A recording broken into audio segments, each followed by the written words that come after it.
Hello guys, this is Shivam here. I hope कि आप सभी की स्टडी बहुत अच्छे तरीके से चल रही होगी। आज हम स्टार्ट करते हैं आगाज सीरीज का लेक्चर नंबर 2 यानी कि इलेक्ट्रोस्टैटिक्स 2। इससे पहले हमने इलेक्ट्रोस्टैटिक 1 कंप्लीट कर ली है, उसके बेसिक फॉर्मूला, उसके बेसिक कंसेप्ट एंड 2021 में आए हुए क्वेश्चंस भी हमने उसको ट्राई कर लिए हैं। आप जाकर उसको देख सकते हो, लिंक नीचे डिस्क्रिप्शन में मिल जाएगी। यहाँ पर स्टार्ट करते हैं हम इलेक्ट्रोस्टैटिक 2। वही बेसिक तरीका रहेगा, पहले फॉर्मूलाज, देन उसके बेसिक कॉन्सेप्ट, देन उसके पास्ट में 2021 में आए हुए क्वेश्चंस करेंगे। तो देखते हैं यहाँ पर सबसे पहला टॉपिक हमारा क्या बोल रहा है। ये बोल रहा है इलेक्ट्रोस्टैटिक पोटेंशियल एनर्जी। अगर दो चार्ज हमारे पास Q1 और Q2 गिवन हो, उनके बीच की डिस्टेंस R हो, तो उनके बीच की पोटेंशियल एनर्जी जो होती है, इसका सिंपल फॉर्मूला क्या होता है, U equal to K Q1 Q2 by R। Simple formula ये वाला होता है इसका। ठीक है, यूनिट की बात करी जाए तो जूल होती है, एंड जूल क्योंकि एक एनर्जी है तो इसको हम बोलते हैं स्केलर क्वांटिटी या वेक्टर क्वांटिटी नहीं होती है। अब यहाँ पर देखो क्या गिवन है, एक छोटी सी ट्रिक गिवन है, शॉर्ट ट्रिक।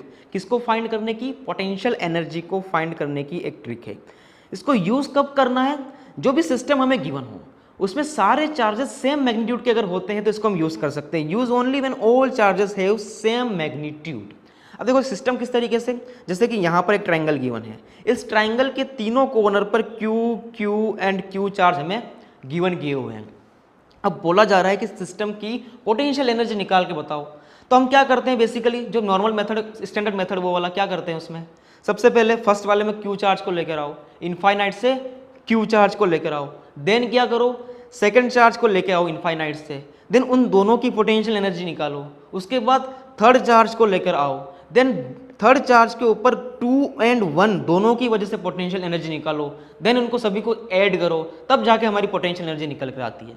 लेकिन इस चीज को सिंपल वे में भी किया जा सकता है अगर इस ट्रिक को लगाया जाए। ट्रिक क्या कहती है कि U equal to n by 2U1। अब यहां पर n क्या है, तो n is the total number of charge in system. जैसे यहां पर सिस्टम में कितने चार्ज थे, 1 2 एंड 3, तो 3 चार्ज यहां पर थे, मतलब n की वैल्यू कितनी हो गई, 3 हो गई। यहां पर जो U1 गिवन है, U1 क्या गिवन है कि total potential energy on charge 1 due to others. अगर मैंने इस चार्ज को 1 मान लिया है, इस वाले चार्ज को, और इसको 2 और 3 मान लिया है, तो क्या करना है, इसके ऊपर पोटेंशियल एनर्जी निकालनी है इसकी और इसकी वजह से, और क्या करना है, इस फॉर्मूले में पुट करना है, डायरेक्ट आंसर आ जाएगा। एक एग्जांपल कर ही लेते हैं यहाँ पर। जैसे यहाँ पर गिवन है 3 चार्ज का सिस्टम था, इसके लिए 3 n कितना हो गया, 3 हो गया। अब U1 निकालना है, मतलब कि potential energy on 1 due to 2 plus potential energy on 1 due to 3। क्या हो जाएगी, यहाँ पर डिस्टेंस हमें a गिवन है, ये a गिवन है, ये a गिवन है, यानी कि एक इक्विलैटरल ट्रायंगल है। तो यहाँ पर U1 निकालना है 2 की वजह से, तो फॉर्मूला क्या होता है, K Q1 Q2 by R। तो सिंपल क्या करेंगे, यहाँ पर K Q by R। R कितनी गिवन है, यहाँ पर हमें a गिवन है, तो simply KQ square by a हो गया। प्लस 1 पर निकालना है 3 की वजह से, तो 1 पर 3 की वजह से फिर से K Q1 Q2 by R, यानी कि KQ square by a। Simple ये आंसर निकल के आ गया। तो U1 की वैल्यू कितनी आई हमारे पास, टोटल यहाँ पर ये वाली वैल्यू आई। अब क्या करना है, इसको फॉर्मूले में पुट करना है। तो U इज इक्वल टू होता है n बाई 2 U1, यानी कि n की वैल्यू 3 बाय 2 का 2 इंटू यहाँ पर U1 की वैल्यू कितनी आई थी, 2KQ स्क्वायर बाय a। यहाँ पर पुट किया, 2 से 2 कैंसिल हुआ, डायरेक्ट आंसर आपका यहाँ पर हाथ में आ गया। तो इजी हो जाएगा, स्टेप वाइज करने की जरूरत नहीं पड़ेगी, डायरेक्ट आंसर निकल के आ जाएगा, लेंदी नहीं जाना पड़ेगा। अगर ऐसा आता है तो अप्लाई कब करना है, जब सिस्टम में सभी चार्ज क्या हो, सेम मैग्नीट्यूड के, तभी चार्ज इस मेथड को अप्लाई करना है, अदरवाइज इसको अप्लाई नहीं करना है। अब देखो नेक्स्ट देखते हैं। यहाँ पर नेक्स्ट बोल रहा है हमारा टॉपिक पोटेंशियल। पोटेंशियल क्या बोलता है, देखो पोटेंशियल का मतलब क्या होता है, इसको V से डिनोट करते हैं। मतलब क्या होता है कि अगर पोटेंशियल एनर्जी को Q चार्ज से डिवाइड कर दिया जाए तो क्या निकल के आ जाता है, पोटेंशियल निकल के आ जाता है। अगर इसकी यूनिट पूछ ले तो क्या हो जाती है, वो वोल्ट हो जाती है, क्योंकि ये भी हमारा पोटेंशियल एक एनर्जी से मिलकर बन रहा है, इसलिए ये भी क्या होता है, स्केलर क्वांटिटी होता है। इसको हमें ध्यान में रखना है। अब यहाँ पर अगर पोटेंशियल डिफरेंस की बात करी जाए तो एनर्जी में difference divide by Q not भी इसको लिख सकते हैं, लिखने का एक तरीका हो गया। अब ये माइंड में फिक्स रखना कि जो पोटेंशियल एनर्जी होती है वो work done by external agent होती है। क्या होती है, work done by external agent. और work done by external agent जो होता है वो होता है negative of work done by electrostatic force. तो यहाँ पर हमें कुछ टर्म्स याद रखनी चाहिए जिससे कि एग्जाम में अगर पूछता है एक्सटर्नल के लिए तो सिंपल फॉर्मूला ये वाले बन जाएंगे, अगर पूछता है वो इलेक्ट्रिक फील्ड की वजह से या फिर इलेक्ट्रोस्टैटिक की वजह से तो वहाँ पर नेगेटिव साइन का भी अंतर आएगा। तो क्वेश्चन में कंफ्यूज करने के लिए प्लस माइनस के साइन गिवन हो गए। अगर आपको साइन कन्वेंशन पता है कि इलेक्ट्रोस्टैटिक की वजह से वर्क डन नेगेटिव होता है तो आप आसानी से इसको सोल्व कर पाओगे। तो इसको भी थोड़ा ध्यान में रख के जाना, ठीक है। नेक्स्ट यहाँ पर देखते हैं potential due two point charge. जैसे कि यहाँ पर कोई एक चार्ज गिवन है Q, इससे यहाँ पर पॉइंट P, कोई भी डिस्टेंस R मान लेते हैं, यहाँ पॉइंट P पर हमें क्या निकालना है, पोटेंशियल निकालना है। तो सिंपल फॉर्मूला क्या होता है, KQ/R, दैट्स इट। सिंपल सा फॉर्मूला याद करो, काम खत्म। एक और टॉपिक देखते हैं, यहाँ पर नेक्स्ट बोल रहा है कि relation between electric field and potential, relation between electric field and potential. अगर आपका जो भी गिवन है सिस्टम, अगर वो 1D में है तो आपका सिस्टम की क्या हो जाएगी, ये वाली relation E is equal to minus dV/dr, simple 1D के लिए। लेकिन अगर 3D में आ जाए बाई चांस तो E क्या हो जाएगा, minus dV/dxi cap minus dV/dy cap minus dV/dz cap. हर एक कोऑर्डिनेट का क्या आ जाएगा, यूनिट वेक्टर इसके साथ ऐड होता जाएगा। तो यहाँ पर 3D के लिए इस फॉर्मूले को ध्यान में रखना है। और ये भी ध्यान रखें कि यहाँ पर जो डेरिवेशन हम कर रहे हैं वो पार्शियल डिफरेंशिएशन है। क्या है ये, पार्शियल डिफरेंशिएशन। इसको भी हमें माइंड में फिक्स रखना है। अब देखते हैं नेक्स्ट टॉपिक। देखो यहाँ पर फॉर्मूला तो मैं फिर से वही बात कहूँगा जैसे मैंने लास्ट लेक्चर में कहा था कि हार तो माननी नहीं है। फॉर्मूला बहुत सारे हैं, मेहनत करेंगे तो याद भी हो जाएंगे और प्रैक्टिस करते करते यूज़ करना भी आ जाएंगे। और फॉर्मूले को रटने का तरीका मैंने लास्ट लेक्चर में बताया था, जैसे कि एक स्ट्रेटेजी वीडियो आई थी उसमें बताया था मैंने कि आपको फॉर्मूला रटने किस तरीके से हैं। कुछ फॉर्मूला लिखा हुआ जैसे कि ये वाला फॉर्मूला, अब ये मत रट लो कि formula E is equal to minus dV/dr होता है। इसमें V क्या है, पोटेंशियल है, R क्या है, डिस्टेंस है, किसके बीच की डिस्टेंस है, किसके बीच का पोटेंशियल, सब कुछ माइंड में फिक्स होना चाहिए। सिर्फ फॉर्मूला रट के तो आंसर नहीं निकाला जा सकता, थोड़ा बहुत तो लॉजिक वहाँ पर लगाना पड़ सकता है। तो रटना भी एक तरीके से है, हमें इस चीज़ का हमें ध्यान रखना है। अब नेक्स्ट टॉपिक यहाँ पर देखते हैं कि electrostatic potential at axis and perpendicular bisector of a dipole. देखो इसका जनरल फॉर्मूला जो होता है वो होता है V is equal to KP cos θ/r²। Simple formula याद रख लो एक बार ये वाला। अब यहाँ पर अगर एक्सिस की बात करता है तो हम जानते हैं डाइपोल क्या होता है, ये और ये, ठीक है। यहाँ पर हमें किसी एक्सिस पॉइंट पर क्या निकालना पड़ सकता है, इलेक्ट्रिक पोटेंशियल निकालना पड़ सकता है। उस कंडीशन में हमारा थीटा क्या हो जाएगा, यहाँ पर सिंपल सी बात है, एक्सिस पॉइंट पर थीटा 0 हो जाता है। तो थीटा 0 हुआ तो कोस 0 कितना हो गया, 1 के इक्वल हो गया, और ये 1 के इक्वल हो गया तो आंसर कितना आ गया, KP/r² आ गया। तो एक फॉर्मूला क्या निकल गया आया, एक्सिस पॉइंट पर पोटेंशियल निकालने का फॉर्मूला। अगर बात कर ले कि ये डाइपोल है, इसके परपेंडिकुलर बाइसेक्टर यहाँ पर कहीं पर हमें पोटेंशियल निकालना है पॉइंट P पर, उसकी वैल्यू क्या हो जाएगी, क्योंकि यहाँ पर परपेंडिकुलर बाइसेक्टर है तो थीटा कितना हो जाएगा 90, तो कोस 90 कितना होता है 0, तो पूरी वैल्यू क्या हो जाएगी 0। यानी कि हमेशा ध्यान रखिए परपेंडिकुलर बाइसेक्टर पर क्या मिलता है, पोटेंशियल 0 मिलता है फॉर अ डाइपोल। इसको डायरेक्ट माइंड में फिक्स रख के जाए। अब नेक्स्ट टॉपिक देखते हैं यहाँ पर। नेक्स्ट बोल रहा है potential at axis of a dipole, sorry यहाँ पर potential at axis of a disc, disc की बात कर रहा है। जैसे यहाँ पर एक डिस्क गिवन है, इस डिस्क के इस सेंटर पॉइंट से यहाँ पर कोई x डिस्टेंस पर पॉइंट P पर हमें क्या निकालना है, पोटेंशियल निकालना है। तो उसका फॉर्मूला क्या होता है, V is equal to σ/2ε0 bracket में अंडरूट में r² plus x² minus x। Simple formula, direct याद रखो, इसको आ जाए तो अप्लाई करो, आंसर निकालो, ठीक है। देखो नेक्स्ट एक छोटी सी टर्म है यहाँ पर, इक्विपोटेंशियल सरफेस। जैसे कि नाम से ही पता लग रहा है इक्विपोटेंशियल यानी कि इक्वल पोटेंशियल वाली सरफेस। ऐसी सरफेस जिसमें सभी पॉइंट पर पोटेंशियल क्या हो, सेम हो, उसको हम क्या बोलते हैं, इक्विपोटेंशियल सरफेस बोलते हैं। इसके कुछ टर्म्स गिवन, उसको पढ़ लेते हैं एक बार। Potential at all points in equipotential surface is same. जैसे मैंने बोला कि सभी सरफेस में पोटेंशियल क्या होता है, सेम होता है, उसी को क्या बोलते हैं, इक्विपोटेंशियल सरफेस बोलते हैं। नेक्स्ट है कि work done in moving a charge from one point two another point in equipotential surface is 0। यहाँ पर बोला जा रहा है कि यहाँ पर इक्विपोटेंशियल सरफेस है। इक्विपोटेंशियल सरफेस का मतलब क्या हुआ कि हर पॉइंट पर पोटेंशियल क्या हो गया, सेम हो गया। हमने अगर जस्ट फॉर्मूला देखा था कि डेल V इक्वल टू होता है कितना, डेल U/Q, और डेल U को क्या बोलते हैं, वर्क डन भी बोलते हैं, ठीक है। अब यहाँ पर डेल वी की बात करी जाए, डेल वी मतलब कि V2 माइनस वी वन। अब V2 माइनस वी वन हमेशा क्या है कि V1 इक्वल टू V2, क्योंकि इक्विपोटेंशियल सरफेस है, तो V1 माइनस V2 कितना हो गया, 0। अगर ये 0 हो गया हमारा तो W अपॉन Q कितना हो गया, जिसमें W कितना हो गया, 0। यानी कि इक्विपोटेंशियल सरफेस की अगर बात करी जाए तो उसमें वर्क डन क्या होता है, किसी एक पॉइंट से दूसरे पॉइंट तक जाने का 0 होता है। किसमें, इक्विपोटेंशियल सरफेस में। ये वाला क्वेश्चन अगर थ्योरेटिकल में आ जाए तो टिक करके ही आना, गलत करके मत आना उस चीज को।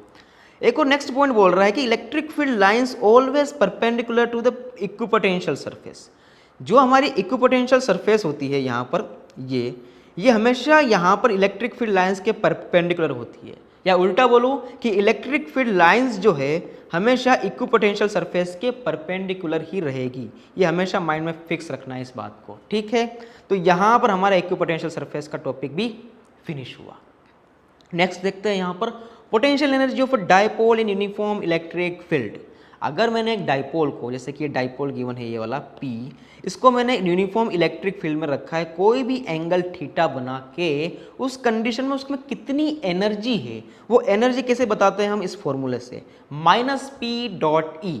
यानी कि यहाँ पर डॉट प्रोडक्ट हो रहा है तो क्या लिख सकते हैं इसको, U equal to minus P E cos theta, क्योंकि डॉट प्रोडक्ट हटता है तो क्या आता है, कोस थीटा आता है, और अगर क्रॉस प्रोडक्ट हटता है तो क्या आता है, साइन थीटा आता है। तो इन चीज़ों को माइंड में फिक्स रख के जाना है, ठीक है।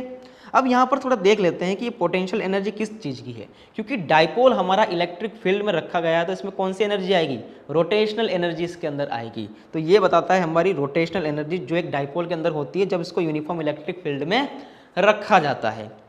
अब यहाँ पर नेक्स्ट बहुत ही इंपॉर्टेंट पॉइंट की बात करते हैं जो है पोटेंशियल फॉर शेल। शेल क्या होता है, खोखला गोला, होलो स्फीयर, उसको बोलते हैं शेल। अंदर कुछ नहीं है इसके अंदर, बाहर हमने इसको चार्ज दे दिया है, कोई भी प्लस क्यू मान लिया, यहाँ पर गिवन कर दिया। इसकी रेडियस हमें कितने गिवन थी, यहाँ पर आर गिवन थी। तो यहाँ पर अगर आर लेस देन आर की बात करी जाए या r इक्वल टू आर की बात करी जाए, मतलब कि अंदर किसी भी पॉइंट की बात कर ले और बाहर के सरफेस पर किसी भी पॉइंट की बात कर ले, उस कंडीशन में हमारा जो पोटेंशियल होता है वो ऑलवेज के क्यू बाय आर होता है।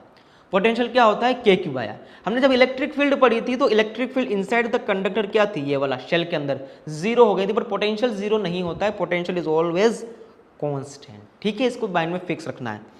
अब अगर हम बाहर निकले, यानी कि r ग्रेटर देन r तक जाए, यानी कि यहाँ कहीं बाहर निकल कर आ जाए, यहाँ किसी पॉइंट पर, उस कंडीशन में क्या करना है, सिंपली के क्यू बाई आर, जितना हम बाहर निकले उतने से डिवाइड कर दो, ठीक है।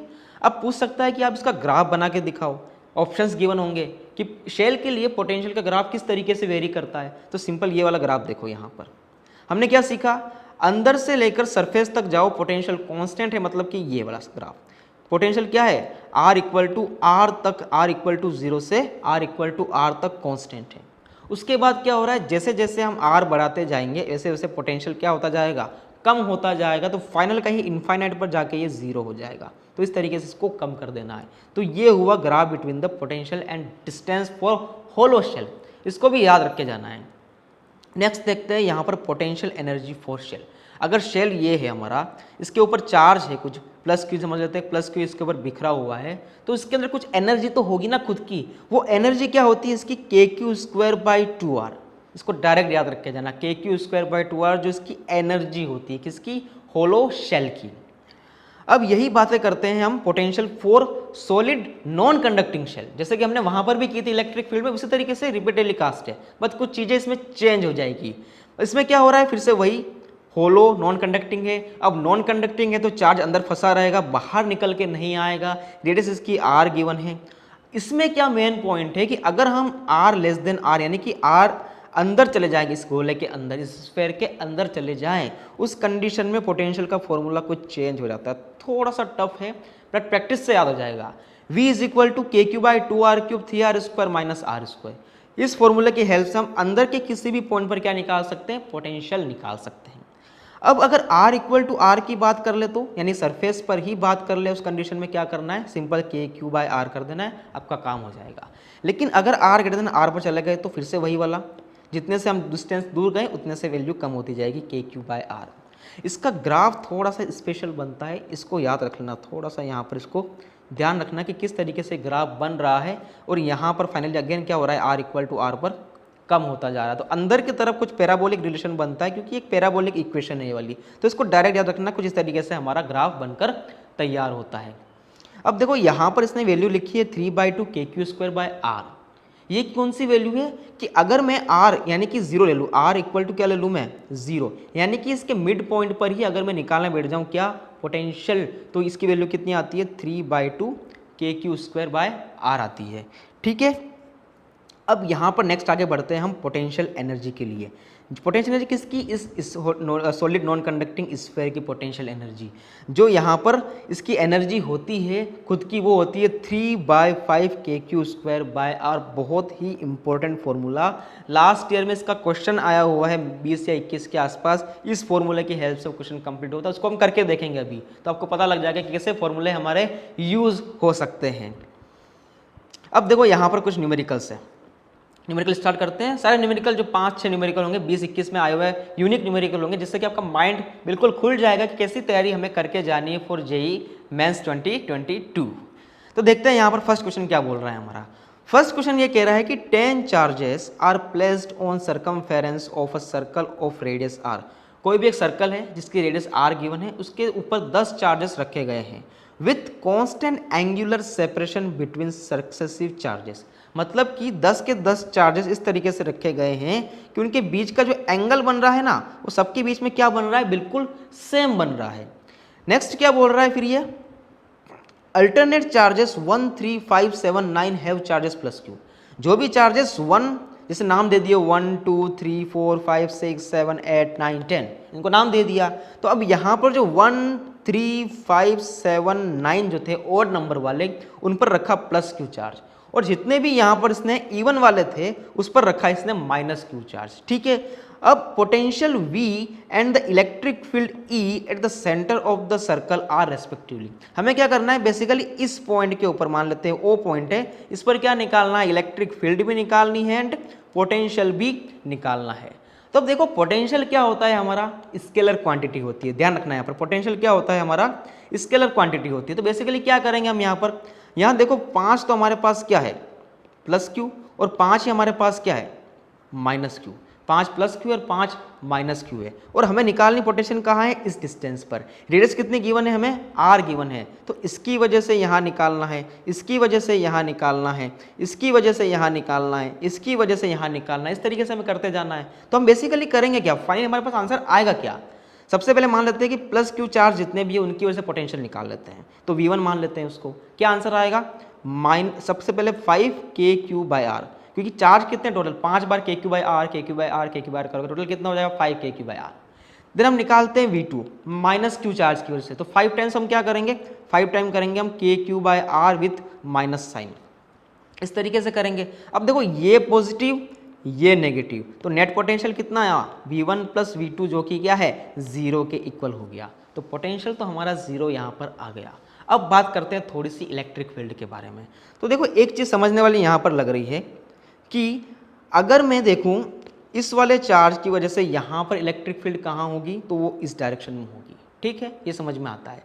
एंड नेगेटिव चार्ज भी अपनी तरफ इलेक्ट्रिक फील्ड को क्या करता है, अट्रैक्ट करता है, तो इसकी वजह से भी इलेक्ट्रिक फील्ड इसी डायरेक्शन में होगी। यानी कि ये वाला चार्ज और ये वाला चार्ज नेट इलेक्ट्रिक फील्ड कहाँ प्रोड्यूस कर रहा है, इसी डायरेक्शन में कर रहा है। तो देखो यहाँ से बेनिफिट हुआ, इन दोनों की वजह से इलेक्ट्रिक फील्ड कहाँ आई, इस डायरेक्शन में। उसी तरीके से इन दोनों की वजह से इलेक्ट्रिक फील्ड कहाँ आई, नेट इस डायरेक्शन में। उसी तरीके से इन दोनों की वजह से इलेक्ट्रिक फील्ड नेट कहाँ आई, इस डायरेक्शन में।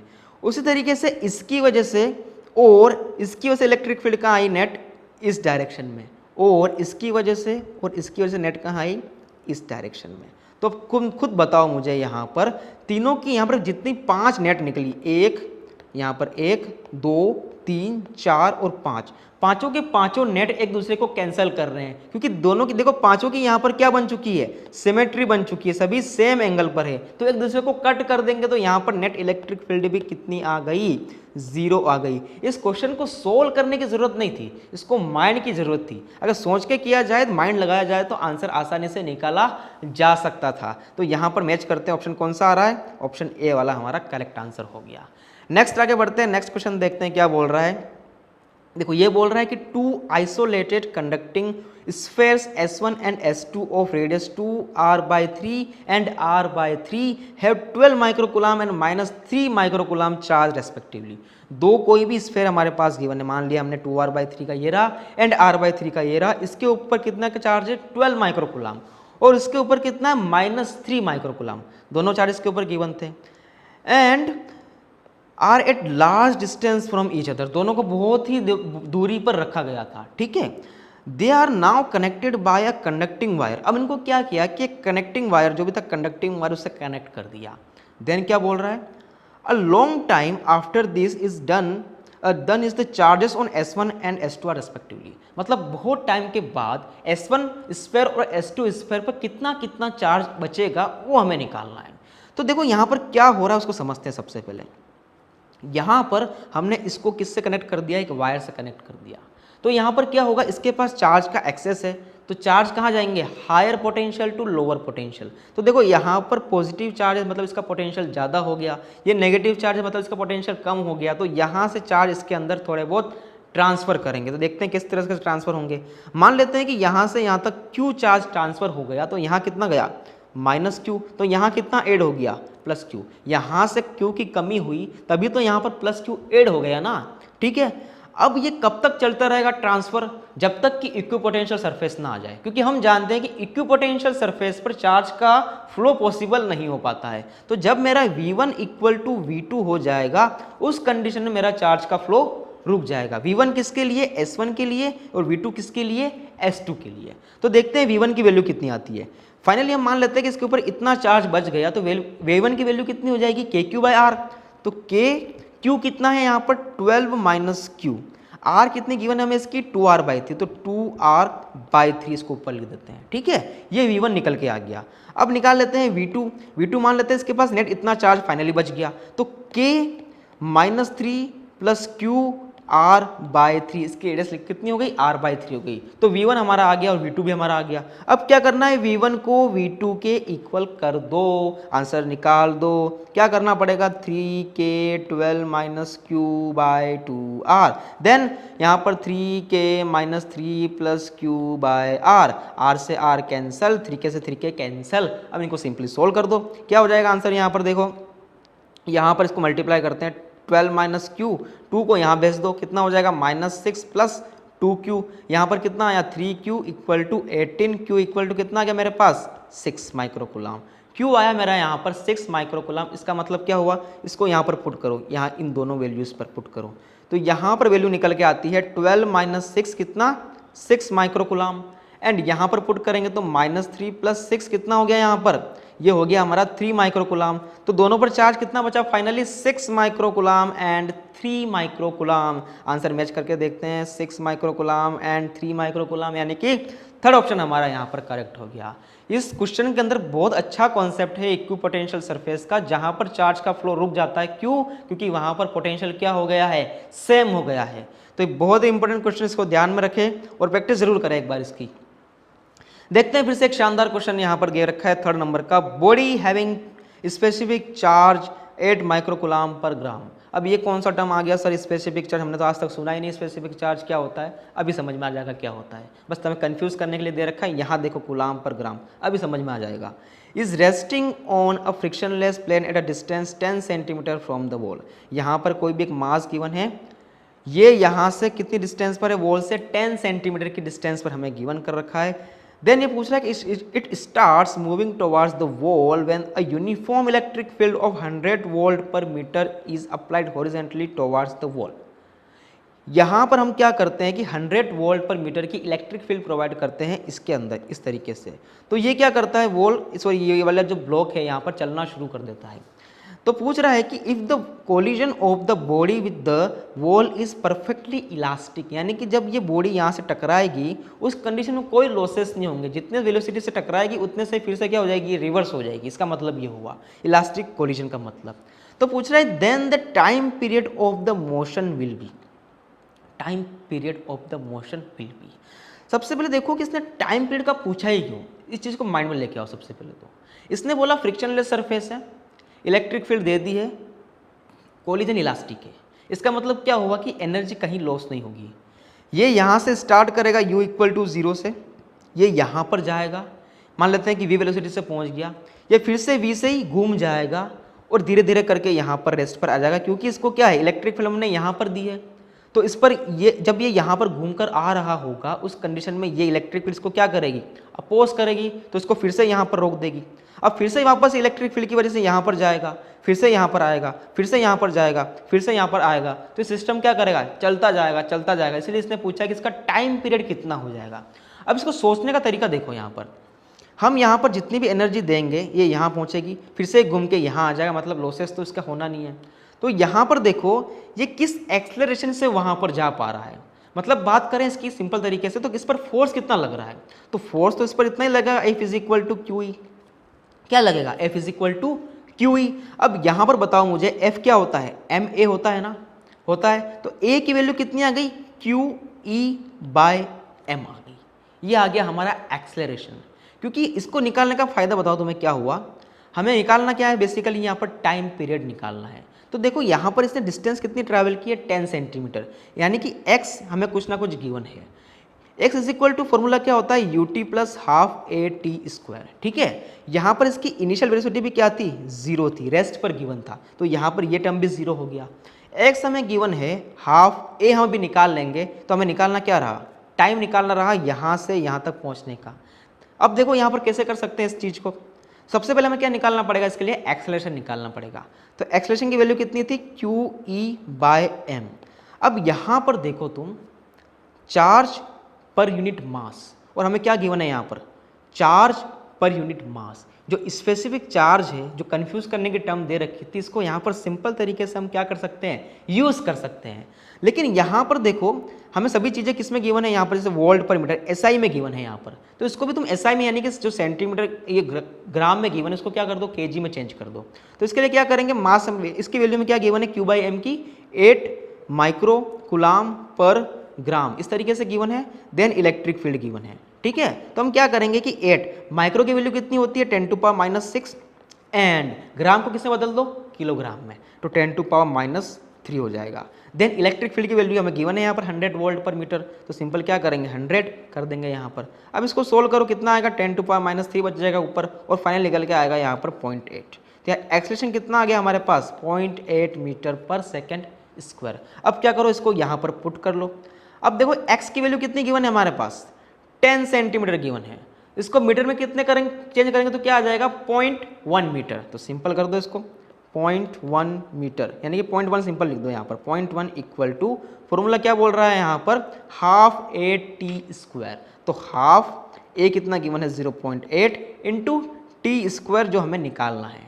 अब देखो यहाँ पर एक पॉइंट से एक पॉइंट कट गया, 2 से यहाँ पर 4 हुआ, टी स्क्वायर की वैल्यू हमारे पास 1/4 आई, और टी की वैल्यू कितनी आ गई, 1/2 सेकंड आ गई।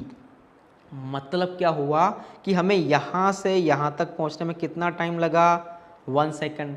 हमें क्या निकालना है, टाइम पीरियड, मतलब हमें यहाँ से यहाँ घूमने तक का टाइम कितना हुआ वो निकालना है। तो जितना टाइम जाने में लगा उतना टाइम तो आने में भी लगेगा, क्योंकि फोर्स क्या है यहाँ पर, कंजर्वेटिव है, लॉस नहीं हो रहा है। तो इसका टाइम पीरियड कितना हो गया, t इक्वल टू आया 1 सेकेंड। तो सिंपल यहाँ पर क्या लिखना था, 1 सेकेंड। आपका आंसर हो गया यहाँ पर कंप्लीट। घबराना नहीं है, क्वेश्चंस को देखकर हिम्मत रखनी है, तुम भी कर सकते हो ऐसे क्वेश्चंस, बस थोड़ी प्रैक्टिस, थोड़ी लगन, थोड़ी मेहनत तुम्हें भी रंग ला के दिखा देगी, तुम भी अच्छी रैंक ला पाओगे एग्जामिनेशंस में, ठीक है। तो स्टार्ट करते हैं। नेक्स्ट क्वेश्चन यहाँ पर जो बोल रहा है ये वाला 4th, क्या बोल रहा है कि certain charge Q is divided into 2 parts, Q and Q minus Q।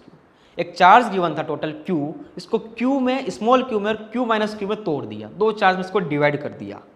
How should the charges Q and Q be divided so that Q and Q minus Q placed at a certain distance apart experience maximum electrostatic repulsion. यहाँ पर इसने बोला है कि अगर 2 charges जो हमने तोड़े हैं Q और Q माइनस Q को एक सर्टन डिस्टेंस, फिक्स डिस्टेंस पर सेट कर दें, इस तरीके से सेट करें उनको कि वो मैक्सिमम इलेक्ट्रोस्टैटिक रिपल्शन झेल सके। तो ऐसा किस तरीके से कर सकते हैं वो देखना है। तो मान लेते हैं कि यहाँ पर हमारे पास एक चार्ज गिवन है Q, दूसरा चार्ज का कौन सा चार्ज गिवन था, Q माइनस Q। इनको हमने एक फिक्स डिस्टेंस r पर रखा हुआ है, तो इसमें कितना फोर्स लगेगा इलेक्ट्रोस्टैटिक का, k q1 q2 by r square, तो k q minus q by r square, ये तो फोर्स निकल के आ गया। अब इसने पूछा है कि मैक्सिमम निकालना है, तो मैक्सिमम के लिए हम क्या करते हैं, डिफरेंशिएट करते हैं, और डिफरेंशिएट किसके रेस्पेक्ट में करते हैं, जो चेंज हो रहा हो। तो यहाँ पर हम किसको चेंज कर सकते हैं, हमारे हाथ में Q है, क्योंकि Q तो टोटल चार्ज था, उसमें हमने कितना पार्ट बाहर निकाला, Q बाहर निकाला। अब हमने 2 कूलम बाहर निकाला या 3 कूलम बाहर निकाला, वो तो हमारे हाथों में है। तो यहाँ पर वेरिएबल कौन हुआ, यहाँ पर वेरिएबल हो गया हमारा Q। वेरिएबल क्या हो गया यहाँ पर हमारे पास, Q हो गया। तो हम क्या करेंगे, Q के रेस्पेक्ट में ही इसको क्या करेंगे, डिफरेंशिएट कर देंगे। तो यहाँ पर करेंगे हम df बाय dq। तो देखो यहाँ पर k बाय आर स्क्वायर तो कांस्टेंट है, इसको हम अंदर मल्टीप्लाई करवा देते हैं, तो क्या हो जाएगा, q माइनस क्यू स्क्वायर, यही हो जाएगा ना। इसका क्या करना है हमें, यहाँ पर d बाय dq यानी कि डिफरेंशिएशन करना है। तो देखो क्या होता है यहाँ पर, सबसे पहले अंदर बात करें तो k बाय आर स्क्वायर तो बाहर निकाल दिया। अब q कांस्टेंट था, और q का q की रेस्पेक्ट में कितना हो जाएगा, 1, तो इंटू 1, माइनस का माइनस, q स्क्वायर का q की रेस्पेक्ट में कितना हो जाएगा, 2q, सिंपल डिफरेंशिएशन है यहाँ पर 2q। अब हम क्या करते हैं, फॉर मैक्सिमा हम करते हैं df बाय dq को 0 के इक्वल करते हैं। तो अब क्या करेंगे, इसको भी हम 0 के इक्वल कर देंगे। 0 के इक्वल किया तो क्या बचा, q minus 2q equal to 0, क्योंकि ये सब कुछ 0 में चला गया। अब क्या करेंगे, नेगेटिव का है, उसको इधर लेके जाएंगे तो किस में हो जाएगा, पॉजिटिव में हो जाएगा। तो सिंपल q इक्वल टू कितना आ गया, 2q। तो ये वाला रिलेशन अगर होल्ड कराते हैं तो कहीं जाके हमें मैक्सिमम फोर्स मिलेगा। तो ये रिलेशन कहाँ आ रहा है, q इक्वल टू 2q वाला, तो ये देखो फर्स्ट ऑप्शन मैच हो गया, q equal to 2q। Complete हुआ क्वेश्चन ये वाला। अब नेक्स्ट आगे बढ़ते हैं। नेक्स्ट बोल रहा है फिफ्थ क्वेश्चन में कि अ 2 point charges 4q and minus q are fixed on the x axis at x equal to minus d by 2 and d by 2। यहाँ पर x एक्सिस गिवन है और y एक्सिस गिवन है। यहाँ पर x equal to minus D by 2 पर and d by 2 पर दो चार्ज गिवन है। फर्स्ट वाला है 4q, सेकंड है यहाँ पर माइनस q। ठीक है, अब बोल रहा है कि if a third point charge q is taken from the origin to the x equal to d along the semicircle as shown in figure, the energy of the charge will be। Next energy इसकी क्या हो जाएगी वो पूछी जा रही है। तो यहाँ पर एक चीज़ देखो, इसने क्या बोला है कि यहाँ पर हमने क्या रख दिया, एक और चार्ज रख दिया कोई भी प्लस q। ठीक है, देन हम क्या कर रहे हैं, उस चार्ज को इस सेमी सर्कुलर पाथ से यहाँ पर लेकर जा रहे हैं। ठीक है, यहाँ पर इसने डिस्टेंस गिवन की है अपने को d बाई 2, ये वाली गिवन की है इसने माइनस डी बाई 2, और ये टोटल कितनी कर दी इसने डी पर लेकर जाना है। तो इसकी एनर्जी कितनी हो जाएगी चार्ज की, वो हमें बतानी है। तो देखो यहाँ पर क्या कर सकते हैं, सबसे पहले हम क्या करेंगे, इस पॉइंट पर जो रखा हुआ है फर्स्ट में, इसके ऊपर पोटेंशियल एनर्जी निकालते हैं ड्यू टू 4q एंड यहाँ पर ड्यू टू माइनस q। तो मान लेते हैं कि ये u1 हो जाएगा यहाँ की पोटेंशियल एनर्जी। तो क्या कर सकते हैं, kq बाय r। तो फर्स्ट के लिए देखते हैं यहाँ पर q और q के बीच की पोटेंशियल एनर्जी कितनी हो जाएगी, तो k 4q q by d by 2, ये क्या हो गया, इसकी पोटेंशियल एनर्जी हो गई इन दोनों चार्जेस की, ये वाले की एंड ये वाले की। अब क्या करते हैं, हम इसके लिए और इसके लिए निकाल के देखते हैं वही चीज़। तो यहाँ पर क्या करेंगे, इसको नाम दे देते हैं, यहाँ पर प्लस लिख देते हैं, यहाँ पर इसको साथ में ऐड कर रहे हैं ना। तो k q minus q by d by 2 आया समझ में। क्या करना था हमें, पोटेंशियल एनर्जी में हमेशा क्या ध्यान रखना है कि चार्जेस के साथ ही इसको रखना है। तो यहाँ पर u1 निकल के क्या है हमारे पास 8kq square by D minus kq square by D और यहाँ पर 2। तो u1 कितना हो गया यहाँ पर 6kq स्क्वायर बाई डी, ये हमारा u1 निकल कर आ गया। अब हम क्या कर रहे हैं, इसको हम उठा के क्या कर रहे हैं, यहाँ पर लेकर जा रहे हैं इस पॉइंट के ऊपर। तो अब देखते हैं कि इस पॉइंट पर लाने के बाद इसकी पोटेंशियल एनर्जी कितनी हो गई। इसको हम नाम दे देते हैं यहाँ पर u2। अब क्या करते हैं, सेम वही काम, सबसे पहले इसकी वजह से इस पॉइंट पर निकालो, क्योंकि हमने ये प्लस q चार्ज अब यहाँ उठा के रख दिया है ना। तो अब क्या करेंगे, इसकी वजह से इसके ऊपर पोटेंशियल एनर्जी निकालो, देन इसकी वजह से इसके ऊपर निकालो, देन फाइनल आंसर चेक करते हैं क्या होता है। तो u2 कितना हो जाएगा, यहाँ पर सबसे पहले इसकी वजह से निकालते हैं इसके ऊपर। तो ये आया k 4q q बाय, अब देखो यहाँ पर ध्यान रखने वाली चीज़ क्या है, हम इसको यहाँ पर लेकर आ गए, इसको यहाँ से यहाँ तक। ये डिस्टेंस कितनी थी, d थी, ये कितनी थी, d बाई 2 थी। तो टोटल कितनी हो गई यहाँ से यहाँ तक की 3d बाई 2। बस यहाँ पर ध्यान रखना था 3d बाई 2। अब यहाँ पर फिर से क्या करना है, इसकी वजह से वापस इसके ऊपर निकालना है। क्या करेंगे यहाँ पर हम प्लस के क्यू माइनस क्यू, इसमें तो वही रहा d/2। अब इसको सिंपल थोड़ा सोल्व कर देते हैं। कितना हो जाएगा u2 हमारे पास यहाँ पर 8q²/3 माइनस 2kq²/d, टोटल कितना आएगा हमारे पास यहाँ पर, सिंपली देखें यहाँ पर 62/3 kq²/d। दिख गया आंसर यहाँ पर। अब क्या करना था हमें, सिंपली यहाँ पर डेल्टा u निकालना था, यानी कि u1 माइनस u2 करके देखना है। u1 कितना गिवन है यहाँ पर 6kq²/d, माइनस करेंगे 2/3 kq²/d। देखो कितना आंसर आता है, kq²/d को कॉमन निकाल दो, 6 माइनस 2/3 यहाँ पर कर दो, लगभग कितना आंसर आएगा यहाँ पर 6 3 जा 18, 18 माइनस 2 16, तो kq²/d एंड 16/3 आपका आंसर हो गया। इस तरीके से क्वेश्चन सॉल्व करना है। थोड़ा सा लेंदी है लेकिन प्रैक्टिस करोगे तो आसान हो जाएगा। बस सिंपल ध्यान रखना क्या है, जब भी पोटेंशियल एनर्जी पूछी जाए तो सबसे पहले फर्स्ट पॉइंट पर निकाली, देन इसको सेकंड पॉइंट पर लेके जाओ, उस पर पोटेंशियल एनर्जी निकाल लो, दोनों को माइनस कर दो, जो आंसर आएगा आपका करेक्ट आंसर होगा ऑटोमेटिक। ठीक है, अब आगे बढ़ते हैं लास्ट 6th क्वेश्चन के ऊपर। ये बहुत ही शानदार क्वेश्चन है। क्या बोल रहा है देखते हैं इसको।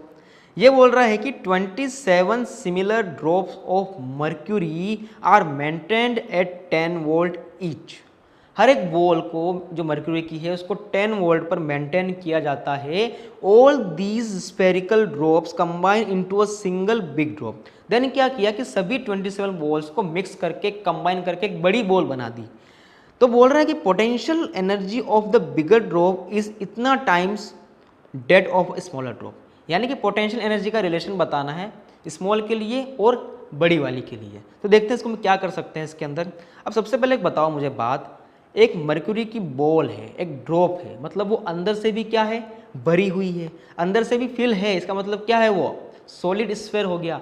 और सॉलिड स्फीयर की पोटेंशियल एनर्जी क्या होती है हमारे पास, जब हमने पढ़ा था 3/5 kq²/r, जो लास्ट में मैंने बोला था थोड़ी देर पहले कि बहुत इंपॉर्टेंट फॉर्मूला है जो एग्जाम में आ चुका है, इसका यूज भी हम करेंगे, तो वही वाला काम अभी करके देख रहे हैं। अब मुझे एक चीज़ बताओ तुम, अगर मैंने 27 ड्रॉप को मिला के एक बड़ी बॉल बनाई, तो यहाँ पर जो पहले 27 बॉल थी उनका रेडियस रहा होगा, मान लेते हैं कि उनका रेडियस क्या था, स्मॉल r रहा होगा। उन 27 बॉल से मिलकर एक बड़ी बॉल बनी, तो मान लेते हैं कि उसका रेडियस कितना हो गया, यहाँ पर कैपिटल R हो गया। लेकिन एक चीज़ जो नहीं बदली वो क्या थी, वॉल्यूम। पहले भी वॉल्यूम इनका जितना था उतना का उतना अभी भी रहा। तो हम क्या कर सकते हैं कि 27 बॉल का जो वॉल्यूम था 27 × 4/3 पाई स्मॉल r क्यूब, वो अब किसके इक्वल है, एक बड़ी बॉल के वॉल्यूम के इक्वल हो गया, यानी कि 4/3 पाई r क्यूब। तो यहाँ से 4/3 पाई 4/3 पाई तो कट गया, कितना बचा 27 r cube is equal to r cube. अब यहाँ पर हम क्या कर सकते हैं, क्यूब को हटा सकते हैं। कैसे, सिंपल 3 का यहाँ पर क्यूब करेंगे तो यही आएगा, r का क्यूब देन r का क्यूब, क्या करेंगे 3r का होल क्यूब एवं r का होल क्यूब। क्यूब ने क्यूब को मार दिया, r की वैल्यू कितनी है हमारे पास 3r आ गई। एक रिलेशन तो हमारे पास ये आ गया। अब क्या करना था हमें, सबसे पहले बात करते हैं हम u1। u1 क्या है, एक छोटे ड्रॉप की पोटेंशियल एनर्जी, जो कि क्या गिवन है हमें kq²/3/5 kq²/r। तो 3/5 के हम मान लेते हैं कि 4 छोटे ड्रॉप पर था वो q था, तो kq² यहाँ पर स्मॉल r, छोटे ड्रॉप की रेडियस कितनी थी स्मॉल r। ये तो हो गया हमारे पास u1। जब हमने बड़ी बॉल बना दी तो उसके लिए हम मान लेते हैं कि पोटेंशियल एनर्जी कितनी हो गई u2। फॉर्मूला क्या हो जाएगा 3/5 के। अब मैं चार्ज कितना लिखूं, यहाँ पर एक बॉल पर हमने q चार्ज माना, ऐसी हमारे पास कितनी बॉल्स थी 27 बॉल थी। तो अब बताओ कि 27 बॉल में कितना चार्ज हो जाएगा 27q। तो यहाँ पर चार्ज कितना है 27q का होल स्क्वायर बाय कितना r। अब देखो r की वैल्यू हमने यहाँ पर निकाल दी है ऑलरेडी, ये वाली, इसको यहाँ पुट कर लेते हैं। तो u2 कितना आया 3/5 के 27q का होल स्क्वायर बाय कितना 3r हो गया। इसको नाम दे देते हैं हम यहाँ पर 1, इसको नाम दे देते हैं यहाँ पर 2। अब क्या करते हैं u2/u1 कर देते हैं, तो कितना हो जाएगा, देखो यहाँ से 3 से 3 तो कैंसिल हो गया। अब कितना बचा k 27q का होल स्क्वायर डिवाइड बाय में कितना बचा यहाँ पर 5r, इसको डिवाइड करते हैं इससे 3kq²/5r। kq² ने kq² को तो मार दिया, ऊपर कितना बचा देखो 5 ने 5 को भी मार दिया, r ने r को भी मार दिया, तो ऊपर बचा 27 का होल स्क्वायर डिवाइड बाय में 3।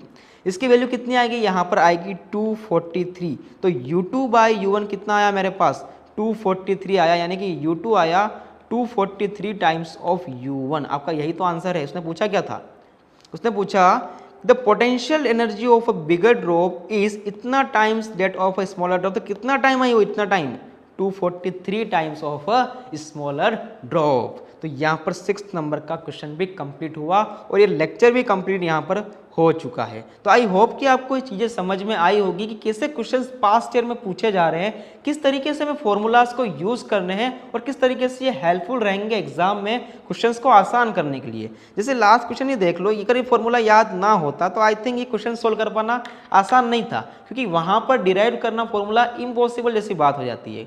तो यहाँ पर ध्यान रखें, फॉर्मूला आपके लिए बहुत बड़ा रोल प्ले करेंगे। बार बार बोलता हूँ, फॉर्मूला याद करके जाओ, थोड़ी एफर्ट लगेगी लेकिन हेल्पफुल जरूर रहेंगे। तो मिलते हैं फिर से इसी तरीके के नेक्स्ट लेक्चर में, तब तक के लिए पढ़ते रहिए। All the very best.